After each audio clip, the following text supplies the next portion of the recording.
This is a very solemn day in America. As we speak, the U.S. House is holding hearings and allowing the opposition party, the Democrats, to ramble on and on about President Trump and the impeachment articles. We expect a vote shortly later today with the majority, at least of the House, voting in favor of impeachment of the president. It's a very, very serious day. I'll talk about it later in the show also, but I want to remind people of a few basic facts about this impeachment and what it means for America. Number one, this is the first impeachment in American history where there is no crime charged.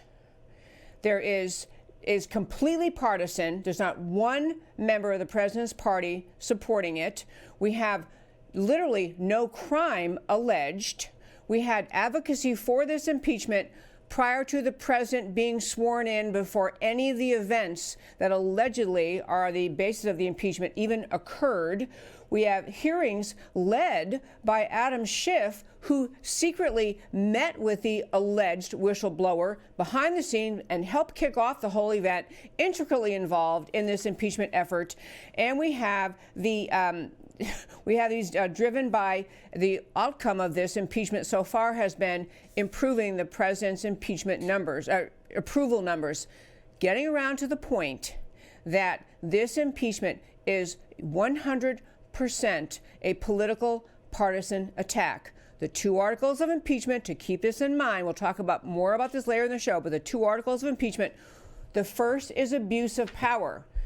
President Trump is accused of meeting the standard for impeachment in the Constitution for doing what presidential frontrunner, Democrat contender Joe Biden did on live camera. What he bragged about doing, and that is what, if President Trump had done what Biden did, he'd at least they'd be equal. President Trump hasn't done that. Joe Biden did do it, but somehow this abuse of power impeachment article against President Trump is viewed as sufficient, despite that the front-running Democrat contender for president actually did exactly this: threatened Ukraine with withholding $1 billion in aid unless they would fire the prosecutor who was getting after Biden's son. So the first article is a complete sham, a ridiculous sham, especially when one dives and understands, which we'll get to later in the show, what President Trump was asking about in the Ukraine was actual, profound, ongoing corruption involving the Bidens, involving Burisma, involving individuals in the Ukraine, involving money laundering, actual crimes that the president was suggesting be investigated. That's the first article. Second article, even flimsier, is Congress is saying essentially they're finding an article of impeachment over obstruction of Congress, meaning they are arguing that Congress is not really one equal branch among three co-equal branches, but actually Congress runs the country. They get to decide whether or not President Trump can assert executive privilege. The executive privilege assertions by the Trump administration are pending now in federal court. And what the left is arguing in this country is the president doesn't actually have the right to assert executive privilege over conversations and documents intimately related to his performance of his job as president.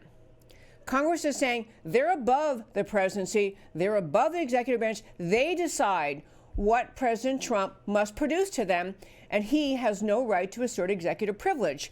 Case is still pending in court, may still go on after the Senate takes up this issue. But the arrogance of this is, number one, there really is a long-term, several decades long, recognized by a federal court, genuine executive privilege.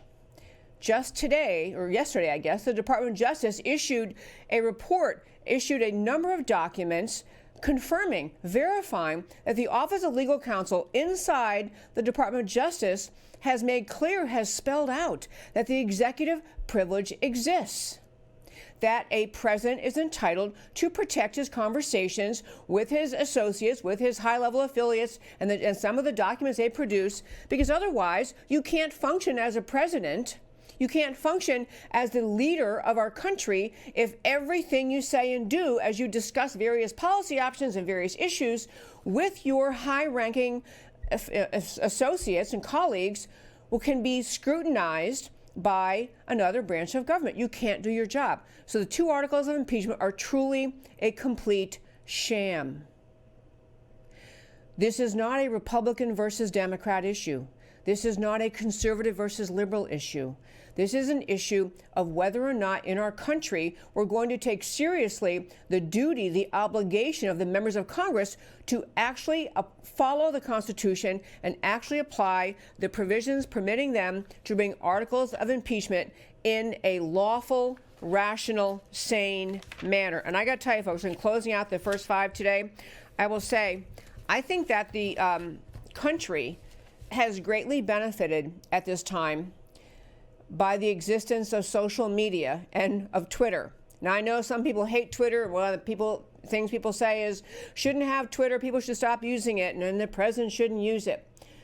I think what the Democrats are not calculating is how many millions and millions and millions of Americans are actually deeply tuned in to what the American left is up to in this attack on President Trump. It is simply is an attempt to conquer the presidency. It is an attempt to destroy the presidency. It is an utter rebuke of the Constitution. And because social media exists, because people now gather their news from online web sources, now you have to find the quality ones, the substantive ones, the legitimate ones, but people gather their news there. They find out things by reading online, going right to source documents themselves. I think the Democrats are not calculating that millions and millions of Americans can see this impeachment for the sham effort it is, for the simply use of the raw political power of happening to hold the majority of seats in the U.S. House.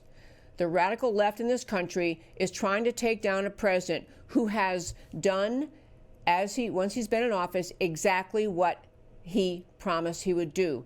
The impeachment has nothing whatsoever to do with the Ukrainians. It has nothing to do with the country of Ukraine, has nothing to do with the conversation between Trump and Zelensky in July of this year.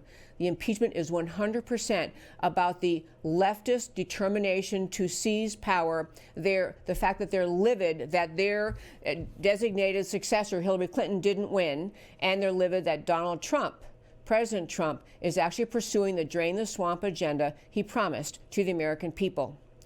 And that, my friends, is today's First Five.